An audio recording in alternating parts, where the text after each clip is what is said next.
Terlihat kali ini bagaimana Indonesia yang bersiap menjamu Lebanon pemirsa. Ricky Kambuaya dan juga Yaakob Sayuri.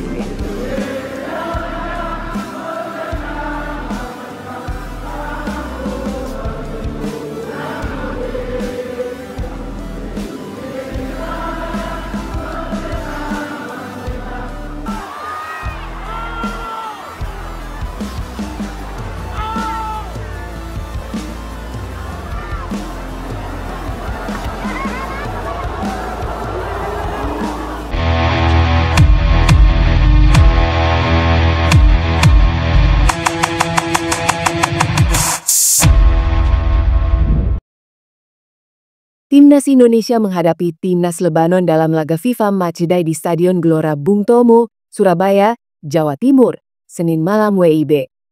Laga ini berjalan berat sebelah. Timnas Indonesia yang bermain di hadapan pendukung sendiri terus mengurung Timnas Lebanon hampir di sepanjang babak pertama. Namun, banyaknya pemain Timnas Lebanon yang bertahan membuat Timnas Indonesia kesulitan untuk menembus lini pertahanan tim asal Asia Barat itu. Salah satu peluang terbaik Timnas Indonesia tercipta di menit ke-34. Sepakan Stefano Lillipali masih sedikit di atas gawang Timnas Lebanon. Tidak ada gol yang berhasil diciptakan kedua tim hingga babak pertama berakhir. Papan skor di Stadion Gelora Bung Tomo tetap bertuliskan skor 0-0. Melihat babak pertama yang berakhir imbang tanpa gol tentu menarik untuk menanti apa yang akan dilakukan pelatih Timnas Indonesia, Patrick Kluivert. Beberapa pemain bisa dicoba oleh Patrick Kluivert terutama untuk memecahkan kebuntuan. Ragnar Oratmangoen yang sudah sembuh dari cedera bisa dimasukkan oleh Kluivert. Selain itu ada pula Adrian Wibowo yang baru mendapatkan panggilan dari Timnas Indonesia untuk kali pertama di FIFA Matchday September 2025. Adrian Wibowo resmi pulang kampung ke Surabaya untuk memperkuat Timnas Indonesia senior dalam agenda FIFA Matchday. Pemain muda yang kini memperkuat Los Angeles FC di MLS itu menjadi salah satu nama pilihan Patrick Kluivert, pelatih Timnas Indonesia. Adrian datang dengan perasaan bangga karena bisa menginjakan kaki di kota kelahiran ayahnya, Bogie Wibowo, yang hingga kini masih berstatus sebagai warga negara Indonesia. Kedatangannya ke Surabaya langsung disambut hangat oleh masyarakat. Pemain berusia 19 tahun itu mengaku kagum dengan keramahan warga setempat. Adrian berharap bisa segera menjalani debut bersama Timnas Indonesia. Dia dijadwalkan tampil pada FIFA Matchday melawan Lebanon, Senin, di Stadion Gelora Bung Tomo, Surabaya.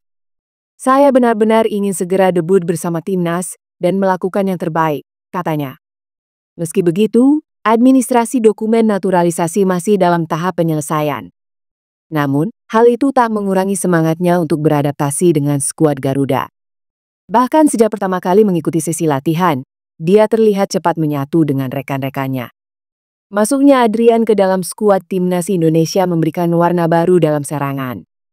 Kemampuannya bermain sebagai penyerang modern dengan mobilitas tinggi bisa menjadi senjata tambahan bagi Kluivert untuk meladeni Lebanon. Publik pun menantikan apakah debutnya akan menjadi cerita manis di kampung halaman ayahnya. Timnas Indonesia mendapat ujian besar jelang FIFA Matchday September 2025 setelah Maes Hilgers dipastikan batal bergabung. Bek andalan Garuda itu memilih fokus menyelesaikan proses transfer klub barunya ketimbang memperkuat tim nasional. Keputusan tersebut membuat Patrick Kluivert harus mencari alternatif karena stok bek tengah murni sangat terbatas. Kondisi ini menimbulkan pertanyaan apakah Kluivert akan membuka pintu bagi Elkan Bagot untuk kembali ke skuad Garuda. Kehadiran Bagot dianggap dapat menambah kekuatan lini belakang Garuda yang kini rapuh. Apalagi, usianya masih 22 tahun sehingga bisa menjadi investasi jangka panjang bagi pertahanan Timnas Indonesia. Kluivert sebelumnya sudah melakukan komunikasi langsung dengan Elkan Bagot pada Maret 2025. Saat itu, ia ingin memanggil sang pemain menghadapi Australia dan Bahrain. Namun, Bagot menolak karena ingin fokus menjaga posisinya di klub Blackpool FC. Dengan absennya Maes Hilgers, peluang Bagot untuk kembali ke Timnas Indonesia semakin terbuka. Dukungan dari pecinta sepak bola nasional juga semakin kuat agar ia segera dipanggil kembali. Banyak yang menilai kehadirannya bisa menjadi solusi darurat untuk mengisi kekosongan di lini pertahanan. Elkan memiliki postur ideal sebagai bek tengah yang mampu menghalau serangan lawan. Pengalaman bermain di Eropa juga menjadi nilai tambah yang dibutuhkan Garuda. Timnas Indonesia akan menghadapi Lebanon dalam FIFA Matchday Senin. Laga ini jadi momen untuk melihat formasi terbaik racikan Patrice Kluivert. Kluivert melakukan terobosan dengan memberikan kesempatan bagi pemain-pemain yang selama ini kurang mendapatkan menit bermain pada laga Indonesia vs Taiwan. Karena itu, duel Indonesia vs Lebanon bakal jadi momen penting untuk melihat racikan terbaik Kluivert. Kluivert tentu bakal menurunkan formasi terbaik versi dirinya saat ini. Pemain-pemain yang jadi pilihan utama Kluivert dalam membentuk skuad terbaik Indonesia akan turun di laga ini.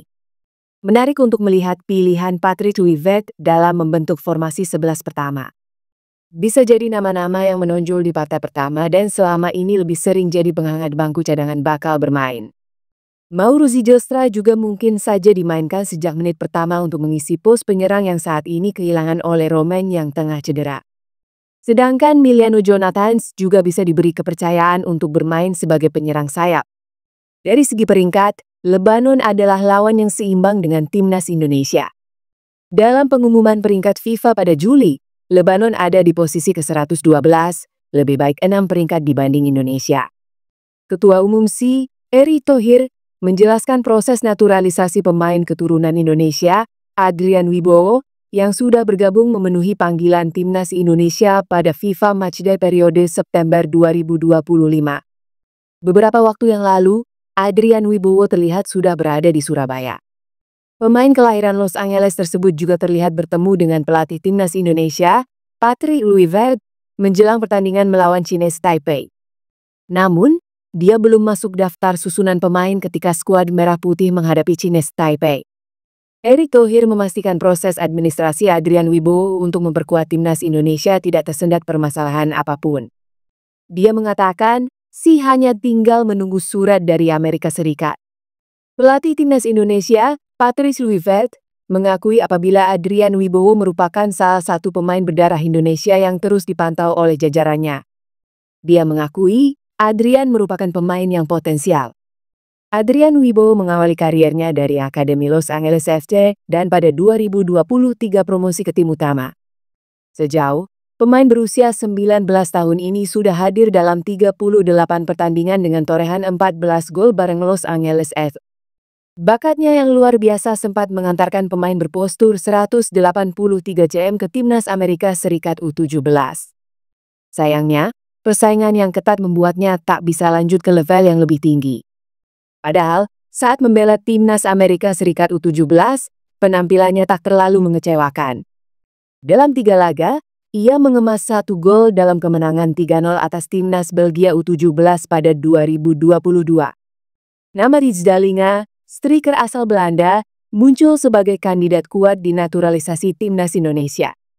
Kebutuhan penyerang berkualitas menjadi prioritas utama skuad Garuda, dikutip dari kanal YouTube Yusa Nugraha. Timnas Indonesia dihadapi masalah serius di lini depan setelah Ole Romain mengalami cedera parah. Situasi tersebut menjadi opsi untuk mencari penyerang baru melalui jalur naturalisasi. Rijsdalinga adalah penyerang tengah berusia 25 tahun dengan tinggi 190 cm yang lahir di Groningen, Belanda. Memulai karir sepak bola di Akademi FC Emmen sebelum pindah ke Groningen dan Excelsior. Masa puncaknya terjadi saat membela Excelsior pada 2021, mencetak 36 gol dari 43 pertandingan. Performa gemilang mengantarkan Dalinga ke klub Toulouse, Ligue 1 Prancis. Saat ini bermain untuk Bologna di Serie A.